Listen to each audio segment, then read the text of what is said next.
Hello students, I am Amardeep Pandey from Ambition Classes.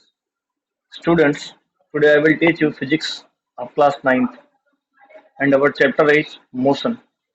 Students, previously I have uploaded two videos on this chapter and our last topic was distance and displacement. Now we have to discuss the differences between the distance and displacement, and after that we will go to another topic.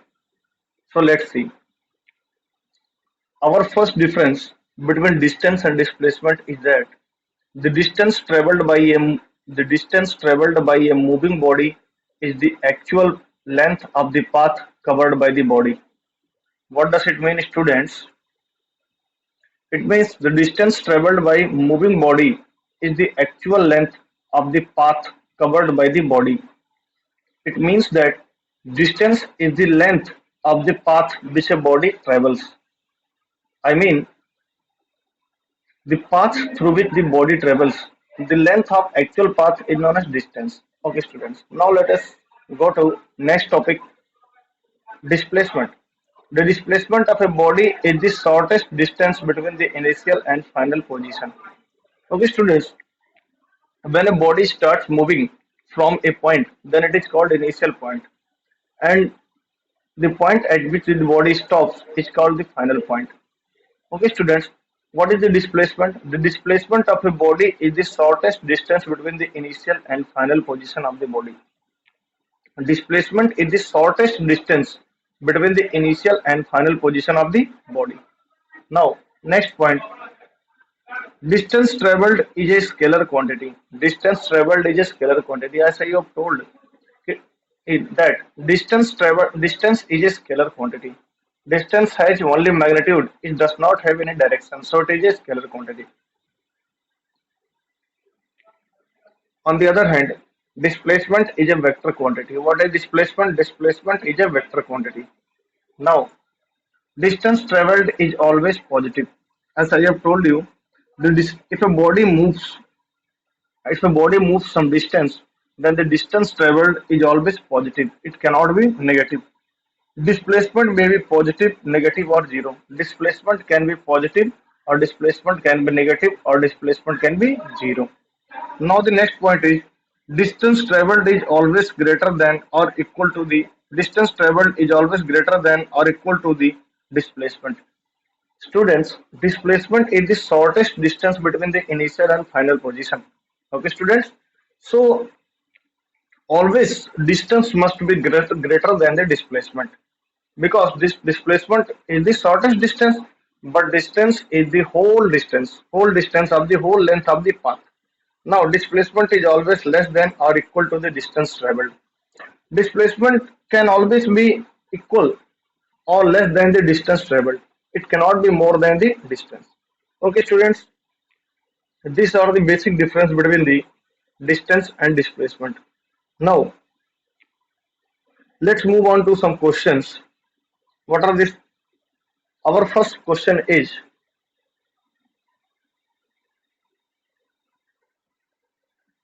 here a body thrown vertically upward rises up to a height h rises up to a height h and comes back to its initial position. Calculate the distance traveled by the body, the displacement of the body. Students, a body is thrown,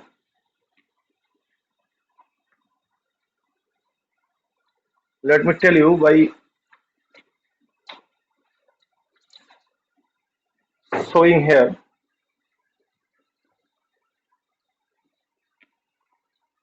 Let it be initial position. A body is thrown upward, it goes to a height h. After reaching height h, it returns back to its initial position. That it again covers a h distance. So what is the total distance? The total distance is h plus h, that is 2h. So distance is 2h. And what is displacement? Students, displacement is the shortest distance between the initial and final position. Okay, students. So just see, the formula for displacement is x2 minus x1. What is the value for x2? X2 is h, and what is the value for x1 is also h. So h minus h equals to 0. That is displacement is 0 in this case. In other words, if a body is thrown upward and it returns to its initial position, then the displacement is always 0. Okay, students. So the body returns to its initial state. So initial and final position coincide with each other. Therefore, displacement of the body is 0. Okay, students. This is our first question. Now let's move to another question.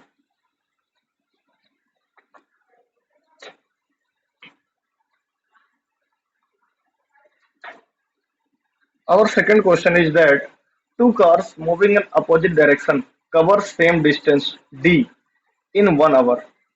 Students, two cars moving in opposite directions, they cover same distance d in 1 hour. If the car were moving in north-south direction, what will be their displacement in 1 hour? What we have to find, students? We have to find the displacement in 1 hour. Okay, students, what is the displacement? Just let us see what will be the displacement in 1 hour. So how can we find it? Students, let me tell you, two cars moving in opposite direction covers the same distance d in 1 hour. North-south direction. This is north and this is south. Let the car start from here and it goes and it is here and it is here. This is the position A and this is the position B. Both the distance are d. This is d, this is also d. Okay, students. Then what?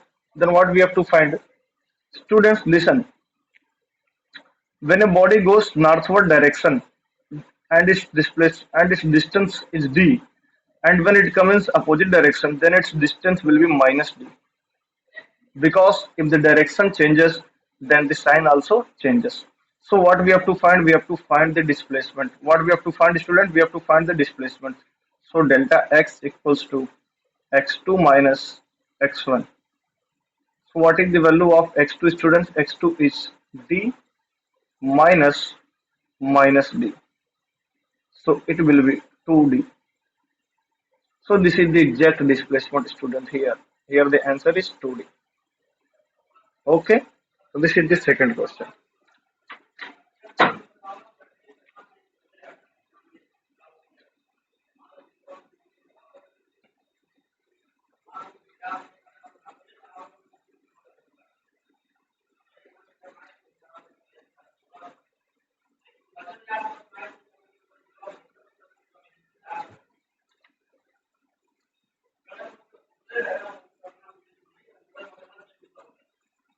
Students,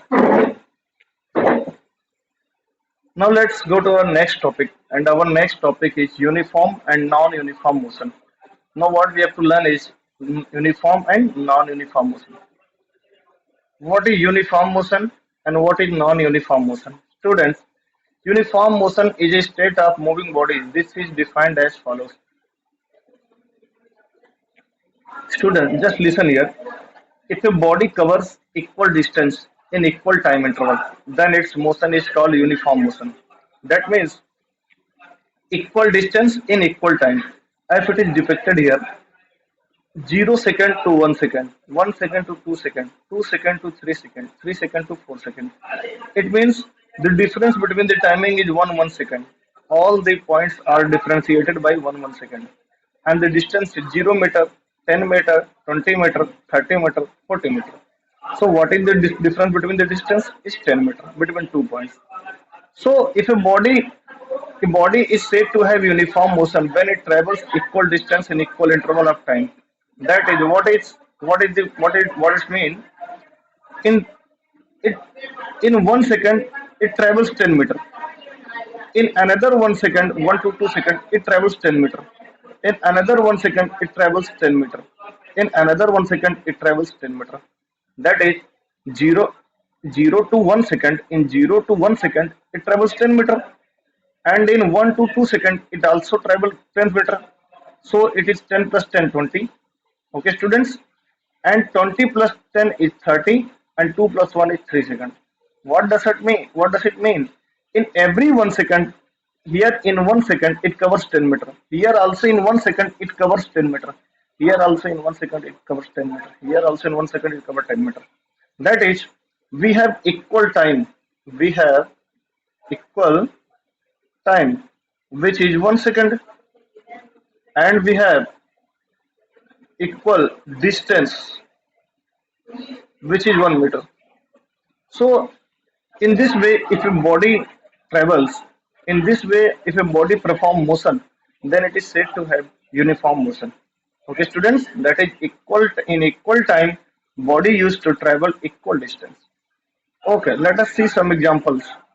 Example: a body moving with a constant speed is said to be in a uniform motion. What does it mean, students? Here, one point: constant speed.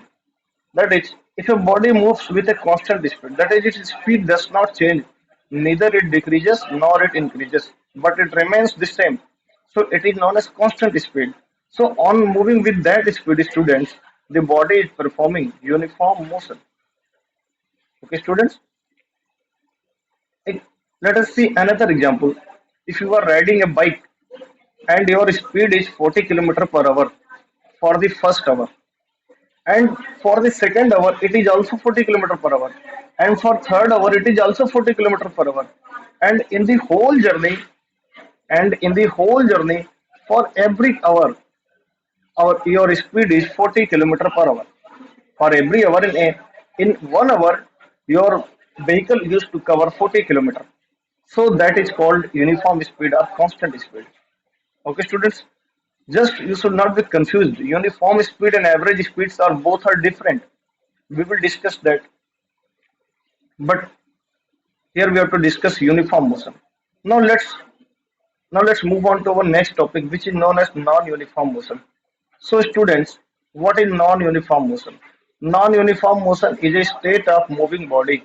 Students, just you have to remember, uniform motion as well as non-uniform motion, both are state of moving body. This is shown and defined below. A, a body is said to have non-uniform motion when it travels an equal distance in equal interval of time. Here, just you have to remember, students, an equal distance in equal interval of time. An equal distance in equal interval of time. That is, timing, the difference between the time is same. That is, for every 1 second, the body used to cover the different distance. That is, for the first 1 second it covers 10 meter, and for the second 1 second, काम कर रहे हैं, काम कर रहे हैं, काम कर रहे हैं, जाओ. For the first 1 second, it is 10 meter, and the first for the second 1 second, it covers 20 meter, and the first third 1 second it covers 30 meter. So that is non-uniform motion. Okay, students, let us see by let us understand it by an example.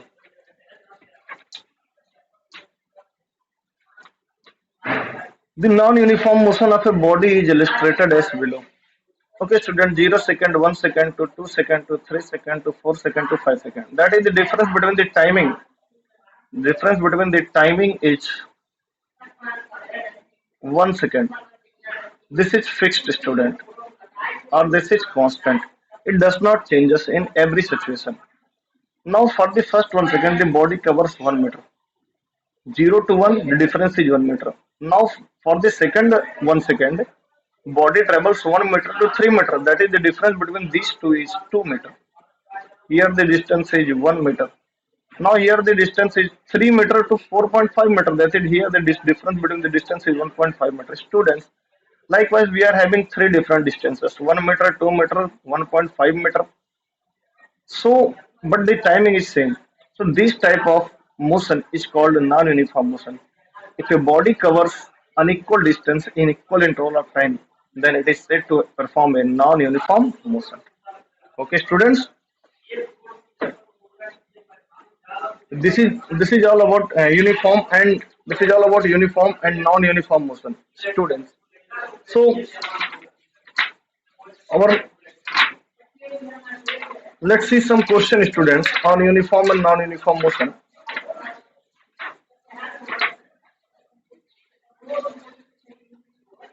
Students, here we are having some questions. We are having some questions, students. Which of the following is true for the displacement? It cannot be zero. As I have discussed in previous video, students, displacement can be zero. That is, if a body starts from its initial position and it goes to some height, after that it comes to its initial position. So here the displacement will be zero.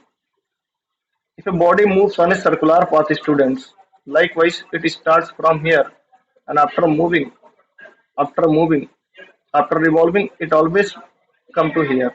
So the displacement will be zero. That is its initial and final position is same. Its magnitude is greater than distance traveled by object. I have told you displacement cannot be greater than the distance traveled by an object. So this statement is not true. Okay, students, you should remember this. Okay. Here one more question, students. This is NCERT textbook questions. An object had moved through a distance. Can it have zero displacement? If yes, support your answer with an example. Yes, students, distance cannot be zero at any cost. If a body is moving, then distance cannot be zero. But the displacement can be zero. Here it is shown by example. Body starts from here, it goes to B, A to B. After that, from B to it returns from B to A. So here the initial position is this. After that, its final position also this. So here the displacement will be zero. Okay, students, we are having what does the odometer of an automobile measures? An odometer measures the distance traveled by the automobile. What is the use of odometer, students? Odometer is used to measure the distance traveled by the automobile. Okay, students. So that's all for today. I have discussed class 9th physics, students, and our topic was motion. So I am sure that you would have understood well. Students, just revise this topic before coming to next lecture. Okay, students, thank you very much.